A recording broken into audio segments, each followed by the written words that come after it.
esteemed colleague, Tom Talpey from Microsoft. A lot of the work has been done over the last few years by some people in the front row and some people in some other rows. So I'd like to thank all of the folks for their contributions. And going forward. So today we're going to go over just a quick background of what the NVMP non-volatile memory programming technical work group is. We'll talk about some of the interface concepts, a little bit of the requirements and extensions for RDMA, or something that someday we'll call remote persistent memory, and current and future technical work group focus, which is where we're actively seeking volunteers who would like to participate that have knowledge of how RDMA works and how remote operations, flushing, fencing, all of those things happen. So our goal really is to accelerate the availability of software to use persistent memory. So most applications that are out there today understand that there's memory, and they don't understand how fast it is. They just know that it's there, and I can load stuff from my storage into my memory, and then I can pull it into a CPU cache and execute on it. And the whole goal of the technical work group is to kind of present some guidelines on how applications should think about these things, and give you a little bit of architecture of what it means to have tiered memory. So now you've got I think we're picking up twice. I'm off here, so I'm just gonna. Oh, is that off? Yeah, this is all off. Right. Well, then never mind. Sorry. But I do hear the ringing. Is that better? I can do sideways. So the hardware includes SSDs and persistent memory. Software spanned applications and operating systems. I think back in the beginning there was a lot of work around the operating system piece. Both Microsoft, Linux, all the different flavors. Some other operating systems and how they would interact with persistent memory, how direct access worked, things like that. And the programming model really describes the application's behavior and how you want to think about how you want to change your application to use persistent memory. Some really good examples that I've seen actually here in the conference today are starting with caching. There are a lot of people that use persistent memory as a caching agent. So they'll pull things straight from hard drives or a storage array somewhere over a network, plop it into persistent memory, and then bring it in. It allows some of the APIs to align with the operating system. So when you're developing your application, you have to think about what operating system you want to put it on and what are the capabilities of that operating system. And then as we progressed through time, it went from just things that happen in the local box to hey, there's some cool stuff that we can do remotely with persistent memory as well. So if anybody's heard the term triple replication, or if anybody's heard the term, all the different things that you can do with remote direct memory accesses, there's some persistency things that you want to have happen as well. And Tom will go through a lot of that today. So the programming model, version 1.2, was published back in June of 2017. If you think about all the things that they were trying to talk about in the programming model, there's discussions around atomicity, thin provisioning and management. How do you use memory mapped files for persistent memory? What does your application want to do? Do you want to do just basic gets and puts, or do you want it to look like a file system? Do you want it to look like an SSD? I've seen people develop storage applications that operate using the persistent memory as well. So you can use it as IOs and just as a plain storage space. And it's a programming model, it's not an API. So it's really kind of the guidelines, or like those lines in the road, just guidelines. Nobody caught that. My best friend works for the CHP, so I like to tell that joke. There's a couple different programming model modes. On the left-hand side, you'll see the block modes that have happened over the last, I'm going to say, a couple of decades. You get into files and blocks. Your media type is a disk drive. You've got a nice storage driver or a storage application that will take data from memory from an application, package it up into a 4K block, and ship it off to either a hard drive back in the old days. Today it's a flash memory drive. There's Optane SSDs, etc. But you have an application that manages a lot of those things, right? A storage application or a storage driver. And the difference is when you're teaching your application to use memory, you're really just teaching it that, hey, there's two tiers of memory there. So when you boot up, there's an ACPI table or a HMAT table using the ACPI spec, and it'll see that there's two tiers, and it'll show you that one tier is persistent. So now you can do things in DRAM, which is not persistent. Everybody remembers when you turn off the box what happens. And then you can teach your application that there's persistent memory there as well using the NVM.PM.file or .volume. And the nice thing is if you have to reboot a server that might have a lot of log files or a big database, now I don't have to flush all those things out to my storage array or my storage locally. All of those things are just there. And so when my application comes back up, poof, all of this data that was in memory is there, and it gets memory mapped back into the application, and the application can immediately resume what it was doing. So there's a lot of nice time-saving things there. There was a remote access for high availability white paper that we've been working on for quite some time. I don't want to say it goes ad nauseum into high availability. I think it's kind of an overall coverage and some general guidelines for the different things that you want to think about. There's a lot of talk about, has anybody done plumbing in the house? Flushing and fencing and a lot of construction terms. There's some really interesting things in there that talk about atomicity and the difference between the types of flushes that you can do and why you want those things. There's a big difference between, when you push something out of a cache, do you do it asynchronously? Do you do it synchronously? Sorry. And there's a lot of different recommendations and guidelines as part of that paper and how you want to think about the development of the application as you proceed with telling it there's actual persistent memory to use there. Pretty simple block diagram. So you have a persistent memory aware application. In the kernel, you now have the nvm.pm.file if you've updated the kernel of the operating system with the right libraries. These are all open source libraries that are available from numerous places. I know the Intel one is pmdk.io that you can download all these libraries to use to update your applications with. And it creates kind of a persistent memory aware file system. So now your application can look down and see, okay, here's a persistent memory aware file system. Here are the things that I can do with it. And this has all probably been in existence, I want to say, for the last decade. Really has come to light in the last 5 years. And now I think the new things that we want to talk about is what happens when I want to do this remotely. So there's two RDMA NICs here, and really the magic that happens between those two things is kind of where the technical work group is starting to move.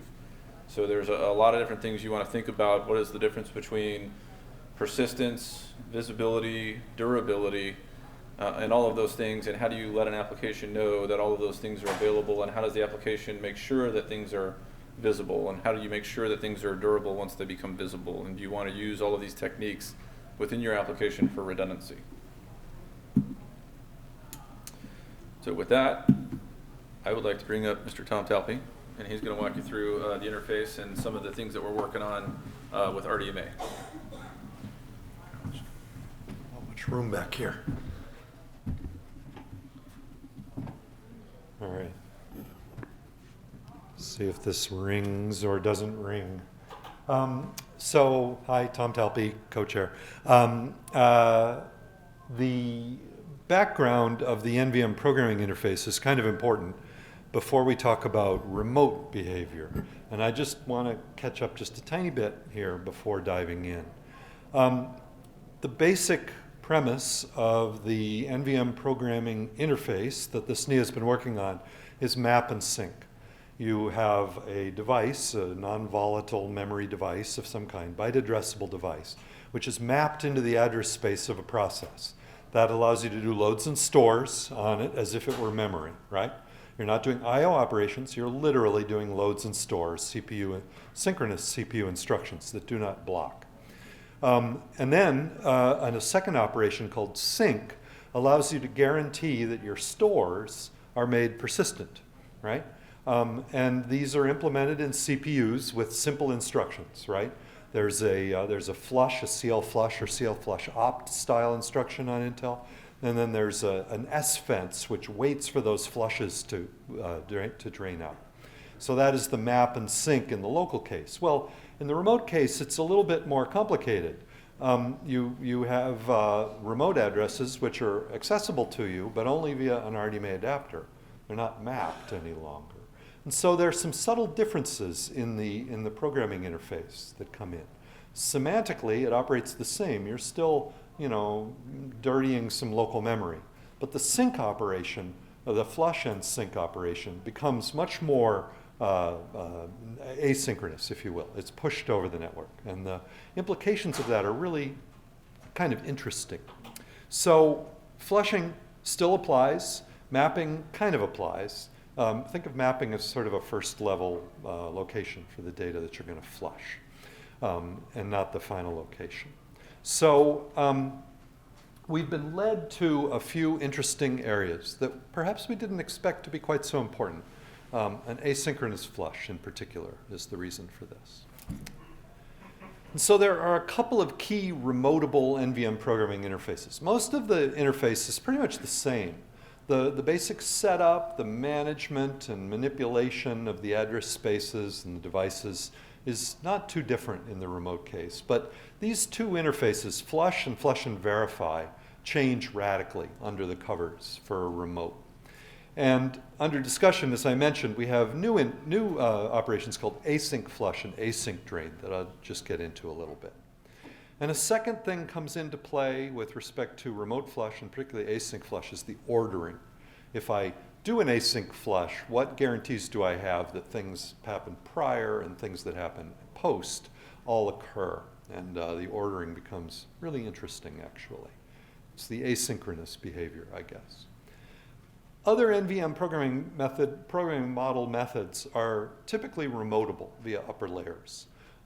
We can open devices and map devices and connect to devices. All these things are outside the scope of the NVM programming model. A very simple remote access ladder diagram shows the call on the left from the application called optimized flush, which triggers a number in the remote case of things RDMA writes. Those are adapter movement of data from local memory on the initiator to remote memory on the responder, on the target system. They are bundled up as one or more RDMA operations between the two NICs. The very center of the diagram shows the logical location of the wire in the remote paradigm scenario. And then over on the right, actual PCI writes are issued by that local NIC on the remote side, right?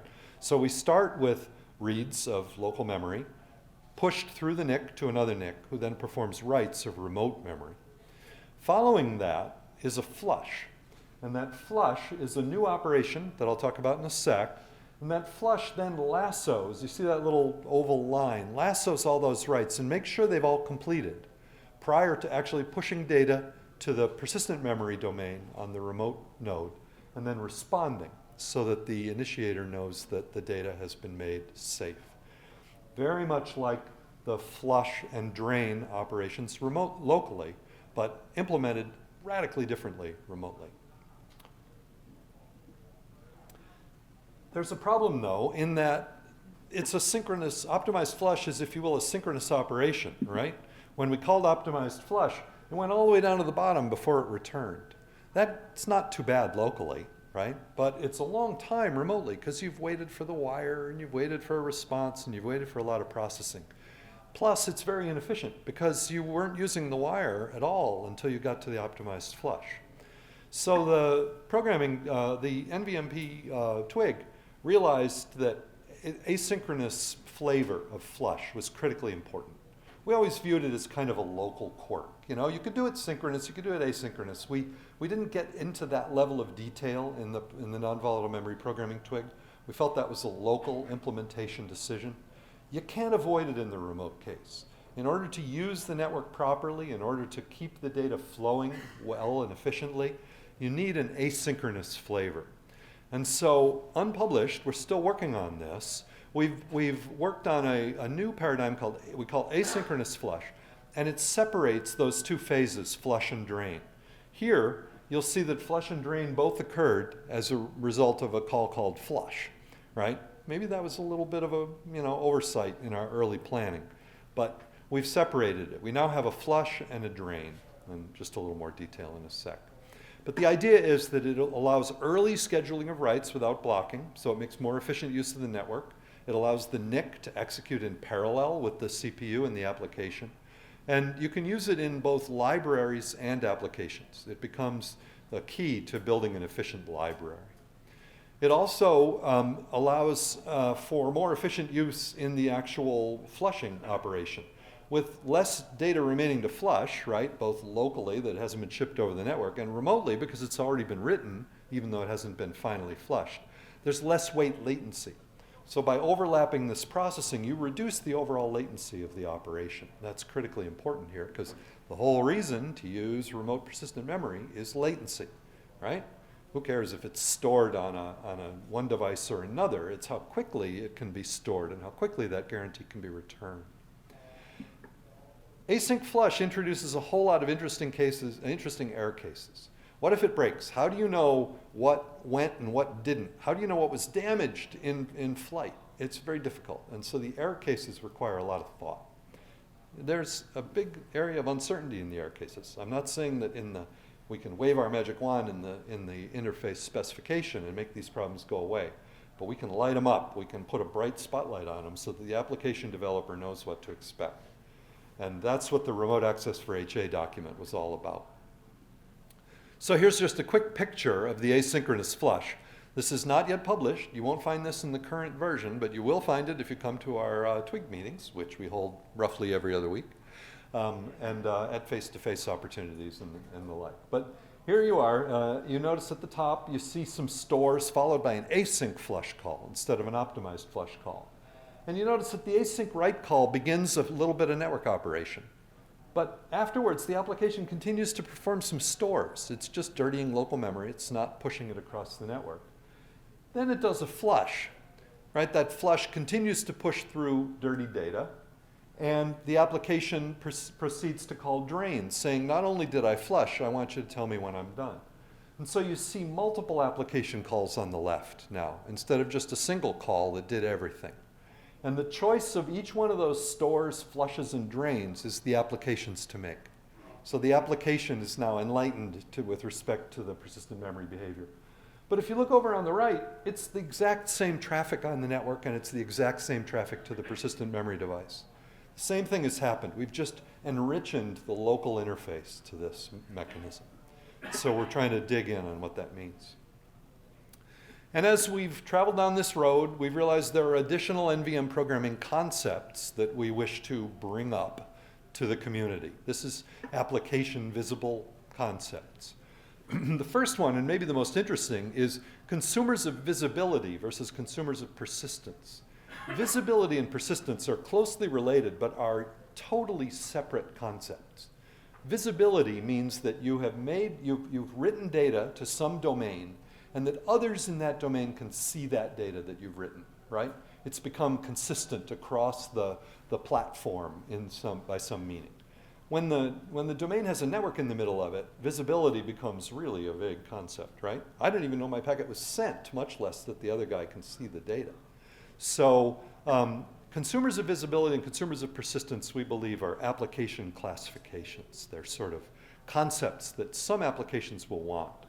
A network shared memory application, for instance, may not care so much about persistence, may care more about visibility. Whereas a storage application, absolutely, persistence, persistence, persistence.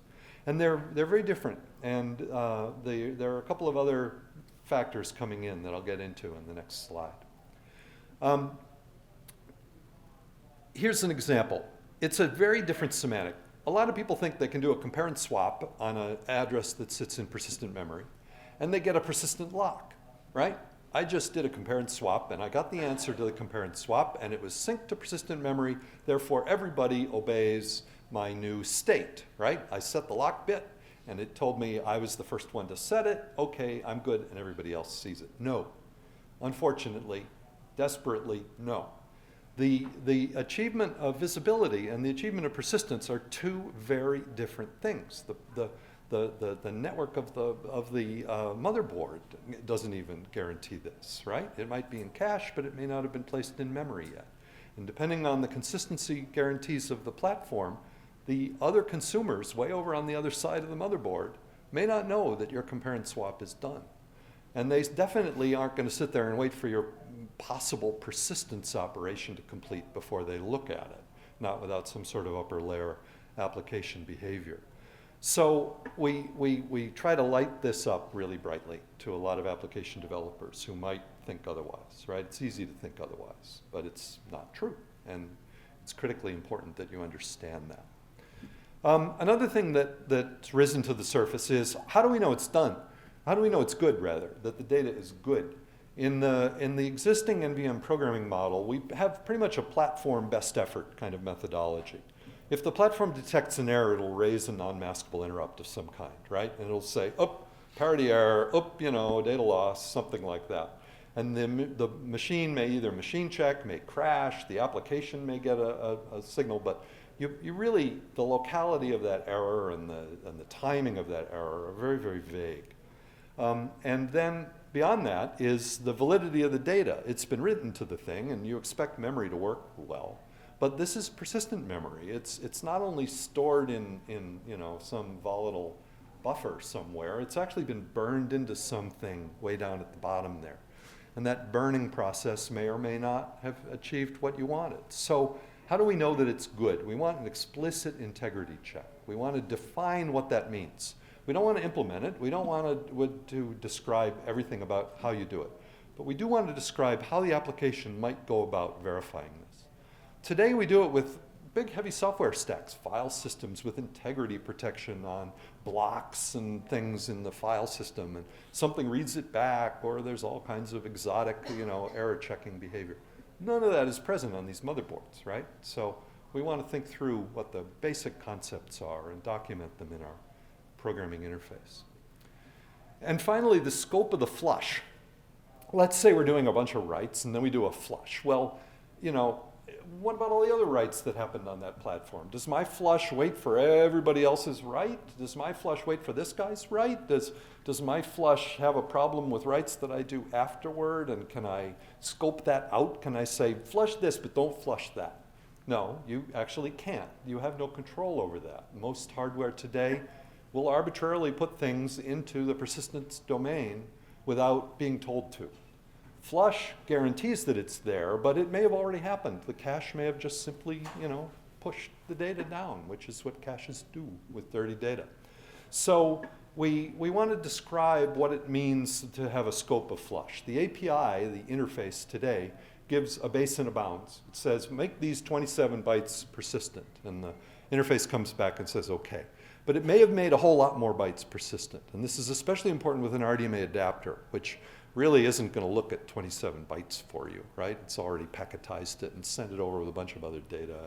Lots of guarantees don't become as solid in this case. So describing the scope of the flush and modeling these on application expectations is something that's important.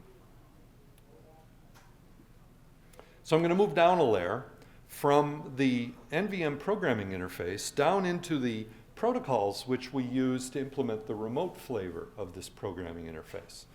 And of course, we all know them. We've seen them year after year. They're called RDMA protocols, Remote Direct Memory Access. And there's a bunch of them, right? There's InfiniBand, there's Rocky, there's iWarp, there's a bunch of proprietary ones, there's a bunch of ones that have various flavors of behavior that all match this remote direct memory access paradigm.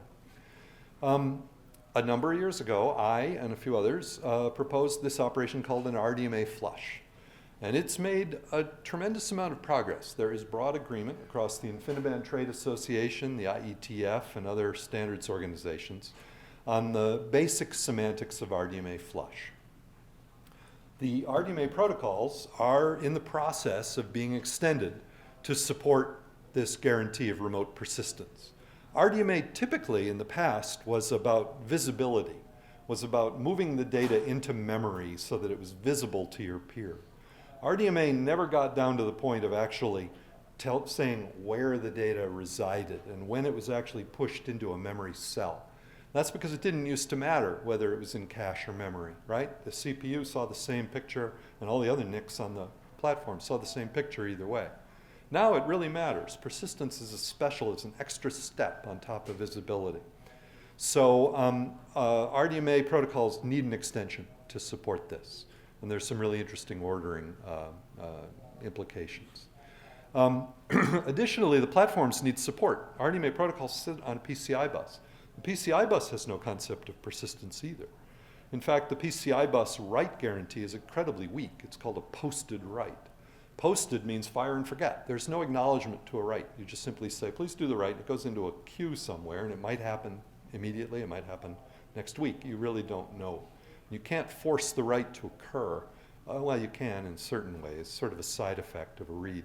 But there's no explicit flush operation on PCI Express. So we envision a possible PCI Express extension. All these standardization efforts are progressing, slowly but surely. I'm embarrassed to say that there is still no standard out there. We thought it would happen last year, maybe spring. Here it is, the fall. And the goal right now in the IBTA is the end of the calendar year. I really, really hope it's there, because there's full consensus. But it's kind of hard to finalize these protocols and to say they're done, they're at the right level. Because people are going to start to build a lot of hardware. And once that hardware is out there and starts speaking these protocols, it's going to be out there for a long time, right? So a lot of people want to make sure that this is at least good enough for what we want it to do right away. So they're proceeding with care. I guess that's the most charitable way I can put it. I'm frustrated, but hey. So here's the new flush. It's a new transport operation in the RDMA protocol. The existing RDMA operations remain unchanged, right? RDMA write, RDMA read, send, receive, all those things remain the same. No change whatsoever to the existing protocol. Flush executes very much like an RDMA read. It's queued, it's flow controlled, it's acknowledged. An RDMA read, of course, returns the data. Flush just says, yeah, it's done. It's queued. It resembles existing operations. So it's not a radical change to the protocol nor to the implementations in these little highly optimized adapters. The requester specifies a byte range to be made durable. The RDMA flush RDMA operation is basically a single packet that says, please flush these 27 bytes, just like we would have called optimized flush or async flush in our own NVM Programming API. That said, the responder may have flushed much more, right? It may have already flushed because time leads to flush, but it may actually not have scoreboarded all these writes, and it may be forced to simply say, I'm going to flush everything that I have that's dirty before I respond. That's an implementation decision. There are better ways and worse ways to do it, but it's not something that's explicit in the protocol. The protocol does not allow you to narrow this down and say, I don't want to do something else or whatever. It's just simply a basic guarantee that the bytes you requested to be flushed have been flushed. The scope considerations are the same at the RDMA level. In fact, they're even harder at the RDMA level than they were at the interface level. The three that are being considered in the IBTA right now are per connection, per region, or per region range, a subset of a region. A region here is the RDMA region, right? It's a memory registration. It's basically a mapping for a bunch of discontiguous physical memory. And so the region can be quite large. The range is obviously specified down to the byte level. Most adapters today are expected to do per connection behavior. When you call flush, all the writes that appeared on that queue pair prior to the flush will be pushed, and then the flush will be executed.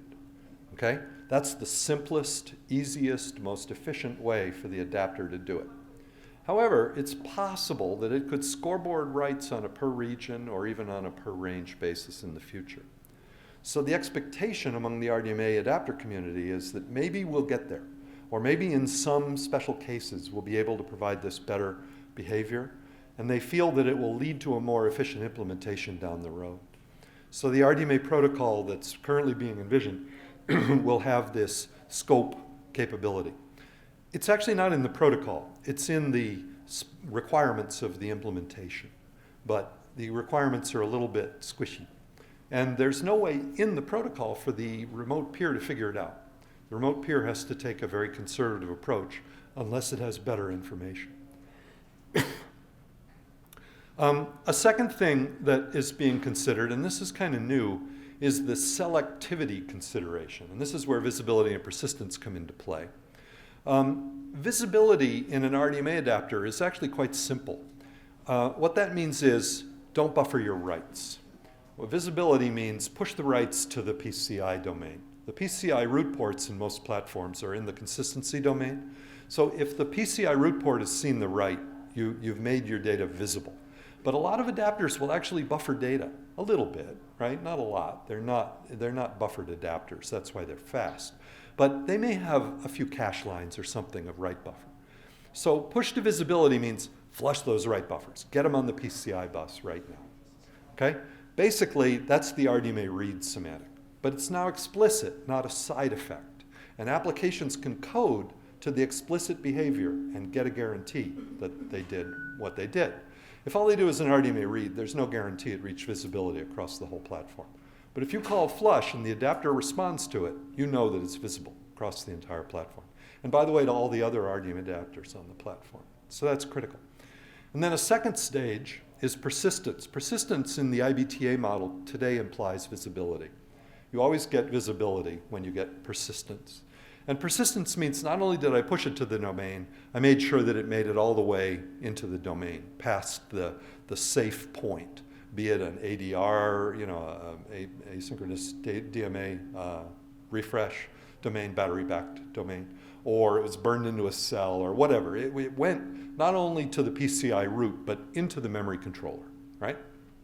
So persistence is kind of two pushes. It always gets to visibility, and then it gets farther into persistence. And so those are explicit bits in the new protocol. And by talking about it in the NVM Programming TWG, we may be able to give guidance to the RDMA community how important these two modes are. The idea of visibility, by the way, is that it's more efficient. It can be done faster. And for an application that doesn't need persistence, visibility may be preferable. So here's just a quick picture of the RDMA flush. I swiped this slide from Idan Burstein from Mellanox, who gave this information at the January, 8 months ago, PM Summit, which was located right here in this building, right? Yeah. Yeah, I'm pointing that way, but it was right around here somewhere. Anyway, the RDMA flush is that big orange box on the right, and you can see that it comes after a bunch of writes, and that in his picture there are writes after it, and those writes go right through the box. They were issued after the flush without waiting for the flush, so they actually flowed to memory. And there's a couple of really interesting things that you may want to look into. I don't have time to talk about them today. But basically, preserving the RDMA operation model with high performance and low latency is the key, and expressing these two types of selectivity, they call it in the protocol. This is the statement from the spec, the RDMA spec about persistency and visibility. Flush type persistency shall ensure the placement of the preceding data accesses in a memory that persists the data across a power cycle, right? Respond only when that guarantee is made. Visibility ensures the placement of the preceding data aspects into the memory domain for visibility, for reading, only for reading, right? It doesn't make any guarantee of persistency. So that's the formal definition draft in the spec right now. Like I said before, in the IBTA model, in the RDMA model, I guess it's fair to say, persistency always provides visibility.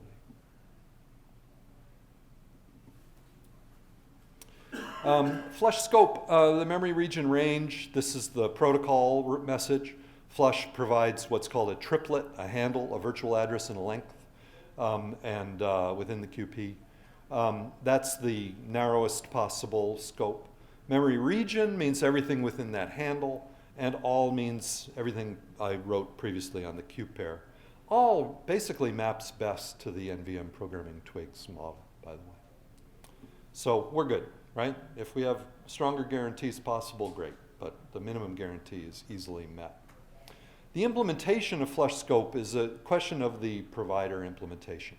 It's not specified in the protocol. It is not known to the application that issued the I/O. Okay? This is an implementation detail. Do not make an assumption here. There's one other operation that's really important, and that is a transactional write. We want to be able to support a two-phase commit using persistence, right? This is basically a database or a log writer style model. We want to drop the data, we want to make the data safe and ensure that's happened, and then we want to drop a pointer or a flag that says, hey, there's data there, right? A log writer will do this with a big buffer and then a log pointer, and then another big buffer and then a log pointer, and it'll do write flush, write flush, write flush for each one of those stages. We don't have in RDMA any sort of ordering for writes. Writes are called posted operations. Whenever you send them, they're eligible to be written. So they might land in memory at any time, which would be really bad for the log writer. Your alternative is to do a send, which signals software, right? I'm sending a message to my peer process. That's going to do it. Well, that's all great, but that's latency, right? That's an interrupt. That's a work request. That's software processing. That's more stuff. And what we want is a highly efficient, low latency stream of these atomic transactional operations. And so our solution is an atomic write operation. This was another thing that I proposed years ago, and I'm proud to see it in this spec. It's a separate operation on the wire, which is actually quite interesting. The atomic write doesn't have to go to PMEM, by the way. It can go to ordinary memory, and this opens up some interesting questions for RDMA applications, even without PMEM. But it atomically updates an 8-byte size on an 8-byte alignment.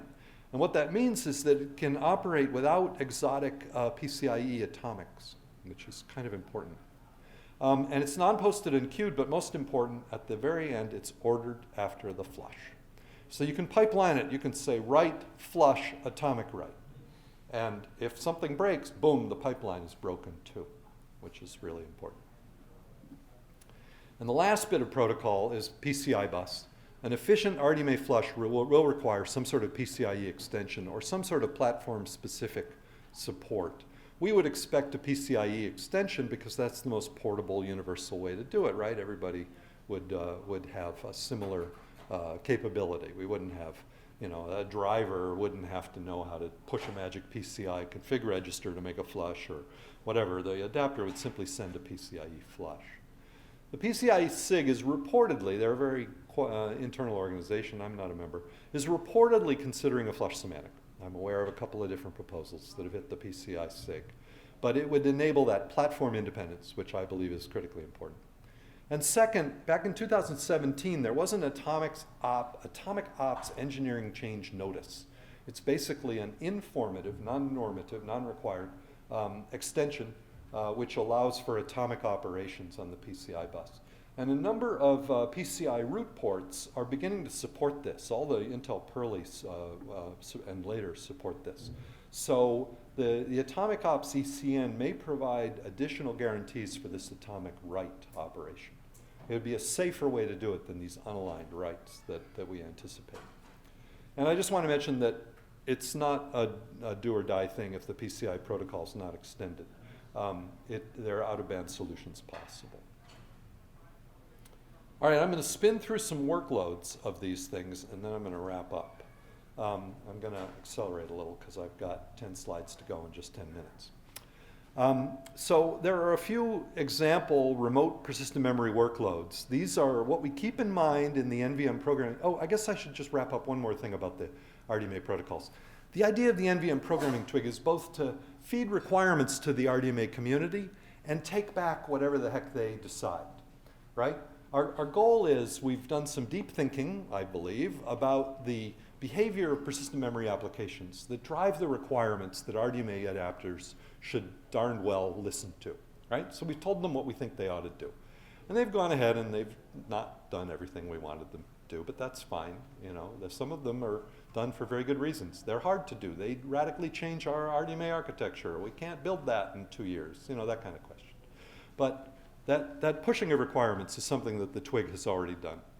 Now that the RDMA protocol community is responding, the TWG is kind of honor bound to take back what is the result and think through what it means. So we're entering that phase.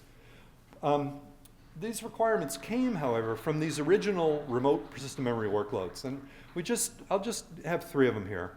One is high availability, basically replication. You can use it for resilience recovery, RAID-like, scale out multiple devices, that kind of thing. But replication is basically what's going on. You can have multiple copies, and you can use a network to spray those copies around. Second, transactions, where atomicity becomes really, really important. Failure atomicity in particular, right? When it works, that's great. What happens when it breaks? You know, how far back in time do I have to go to recover? That kind of question. And finally, network shared memory, including the publish-subscribe model. That's the visibility model that we feel is important. And there are a number of network shared memory applications that nonetheless will operate to persistence as well as just to visibility. And so the goal of all these workloads is to maintain the ultra low latency, the single microsecond latencies of the fabric and the underlying medium, while retaining compatibility with our programming model, right? We want to implement these applications in a similar way, whether they're operating locally or remotely. And that comes out a little interestingly. So basic replication, in which we do write, flush, write, flush, write, flush, right? You know, we're not overwriting. There's no ordering dependency except for the basic replications, right? We want them all to be flushed properly. We don't want completions at the data sink. We don't want to have interrupts and overhead at the data sink. We don't want any pipeline bubbles. We don't want to have to stop the pipeline and wait. And so that's pretty much what we already had with optimized flush and RDMA writes. All we have to do is add the flush, and the flush does not stall the entire queue. It only stalls other flushes, right? Or other operations that interact with flush. And it flows quite nicely. So the only thing we need for this basic replication workload is the RDMA flush. I've already talked about it, so I won't talk about it anymore. However, when we get to the log writer, now we need that second extension, right? We need that atomic write. We have a transactional behavior. We want to do that write and flush, and then we want to follow it with some sort of flag, you know, that is persistently stored along with the data. That says not only is there a log record here, it's the most valid, most recent log record, and I'm about to update it again in the next microsecond, right? But I want a transactional log, an ordered log, and I want a validity pointer that follows the head of that chain. And here, latency is incredibly critical. Databases, log-based file systems live or die on the latency of that log writer operation. And so we want to make sure that it is done well. So there's a bunch of protocol implications, et cetera. I won't get into them. But here we have not only the write and flush that we saw previously, right, where we see the writes followed by a flush. We see a second operation following the flush that waits, that little pink-red stop sign, that waits for that flush to complete before it performs its write into the memory domain, right? That second write could be flushed. I didn't show that here. But the point is, two responses come back, one from the flush and one from the atomic write. And the final, if the atomic write succeeded, we know that everything prior to it succeeded. And so this is a really powerful operation. The initiator never had to stall. It could post write, flush, atomic write. And then it could just wait for the reply of that atomic write to retire the log record. It could even start another log record afterward. It could just keep pipelining writes. Now, some applications may not tolerate that kind of behavior, may not like that kind of behavior, but it's optional. They can do it or not do it if they like. So there's no required pipeline bubble in this picture, which is really important. And that's achieved by the ordering of the RDMA protocol operations. What if that log writer is paranoid? What if that log writer doesn't trust the hardware on the remote side to have accurately stored that data? Well, what are you going to do? You're going to send a message to the remote side and ask the CPU to read the data and give you a checksum? That'd be pretty expensive. That would really ruin your latency story. So this is an additional extension to the RDMA protocol that I've proposed, and it's currently in discussion, but it's basically a verify. And I don't have time to go into the detail, but here's a picture of it where you can see writes followed by a flush. Then you can see a verify, and the verify stops and waits for the flush. The flush complete goes back to the peer. But then at that point, the verify begins to execute in some sort of local engine. Maybe the NIC does it, maybe the memory subsystem does it, something on the platform does it, and replies. If it matches, it's a green light and everybody's happy. If it doesn't match, then one of two behaviors occurs. Either it breaks the connection or it responds with an error. I guess that didn't come through on our little animation here, but the verify complete could be an error. And so by having two different flavors, it supports two different types of workload, which I think I mentioned way down at the bottom here. So one would be that log writer, the paranoid log writer, who wanted to stop immediately if something broke. Another might be an array scrub that said, I want to find all the errors in that region, for instance. There, you don't want the connection to break. You just want to know that there was an error because you're going to keep looking for more. So it supports a couple of different types of workload, which I think is pretty powerful. Anyway, this gets to the feedback from the RDMA community back to the SNIA Non-Volatile Memory Programming TWG. The implications on the programming model is that RDMA, the use of RDMA at all, strengthens the need for async flush. RDMA additionally makes the errors increasingly imprecise. For one thing, the RDMA connection just breaks. It doesn't tell you what address failed. That's true locally, but it's even more true remotely because of the disconnection in time, right? The network takes microseconds to send, and there may be lots of other stuff in the pipeline in that time. So it's very tricky to stay in sync with the remote in this model. We also don't know, like, if we have an atomic write, do we need to bubble up the completion, or is that just sort of swallowed by the library? We don't know yet. You know, do we need to express asynchronous verify? Do we need to have a verify fail and describe its imprecision? These are sort of meta questions. We don't know yet whether we need to address them as the TWG, but as the dialogue matures, we'll know more and more about that. And so our next steps are to continue the specification work. We've shared the spec with something called the OFI-WIG, the Open Fabrics Interface Working Group, which is kind of like an alternative verbs, an alternative RDMA API. They work closely with other implementations in open source communities and been giving us really good feedback. Standard specifications, actual implementations, that would be nice. You know, they're beginning.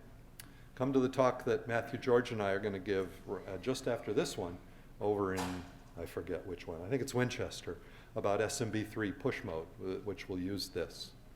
An actual implementation on Windows, by the way. And so, you know, as these implementations mature, we'll have a lot to talk about. And finally, other sorts of stuff. We're currently working on v2.0. We finished 1.2. We were going to call it 1.3, but we realized there's some pretty fundamental stuff, so we've decided to do it as 2.0. It'll have async flush.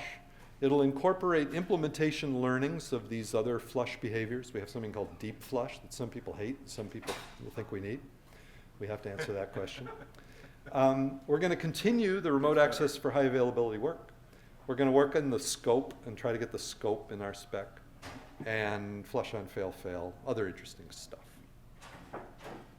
So that's it. I think I have 4 minutes left. I'm not sure. Yes. So you mentioned two broad use cases. One is around HA and array, and another one is around PubSub. For PubSub, do you really need this atomic write or flush? Because you can do a page boundary, fetch pages and. If all you wanted to do is PubSub, and you were willing to accept the, if you will, vagueness of the RDMA guarantees, I believe you could do it with what's there today. People have done it today. My colleagues at Microsoft wrote something called FARM, Fast Access Remote Memory, that uses this over RDMA adapters today. You absolutely could. I think the important thing is that PubSub model, like an object store, where you have some sort of persistent storage behind it. And PubSub may not be your only goal. The actual data, the persistence of the data is part of it. And there, I would strongly recommend you don't hack it with an RDMA protocol today, because it will either not work when you have an ARM processor on the other side, for instance, or it will work today and fail tomorrow. And for the HA use case, or for that matter, for an atomic write or flush, on the other side, you have PM, or you have, let's say, PCIe peer-to-peer with some ultra-fast NVMe. Have you done any benchmark, like what is the difference in terms of performance? Yeah, so what's the performance story of differing implementations on the target or the PMEM side? The answer is no. The SNIA Programming Memory TWG does not do any of that type of work. I personally have done some of it. You could come to our talk in 10 minutes, and I could answer that question more meaningfully.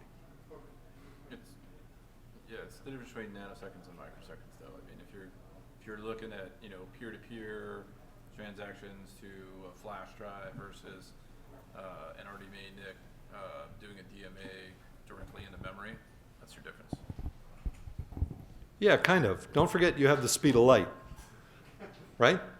That network operates at no better than the speed of light.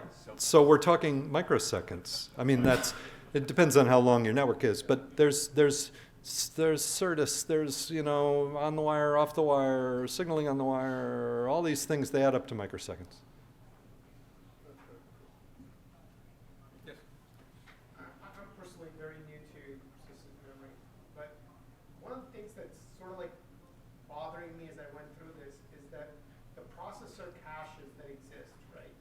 Now, if you did a memory map of your persistent memory, are those caches no longer write-through caches, and the flushes now need to actually push the contents of these processor caches?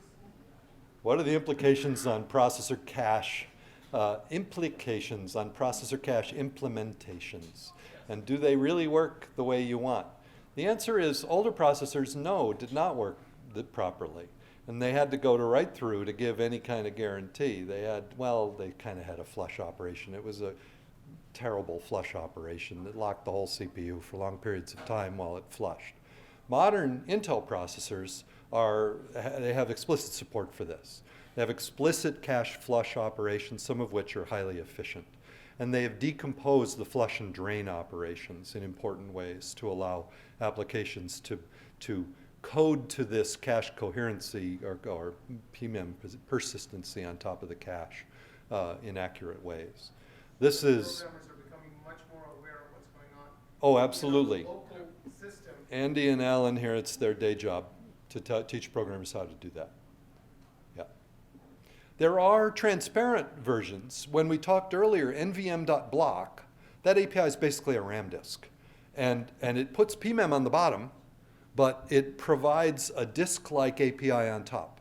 That's the transparency story for PMEM today. Just do a block API, right? It'll behave like a disk. You won't get byte addressability, you have sector addressability, but it will be completely transparent. Your application will just work.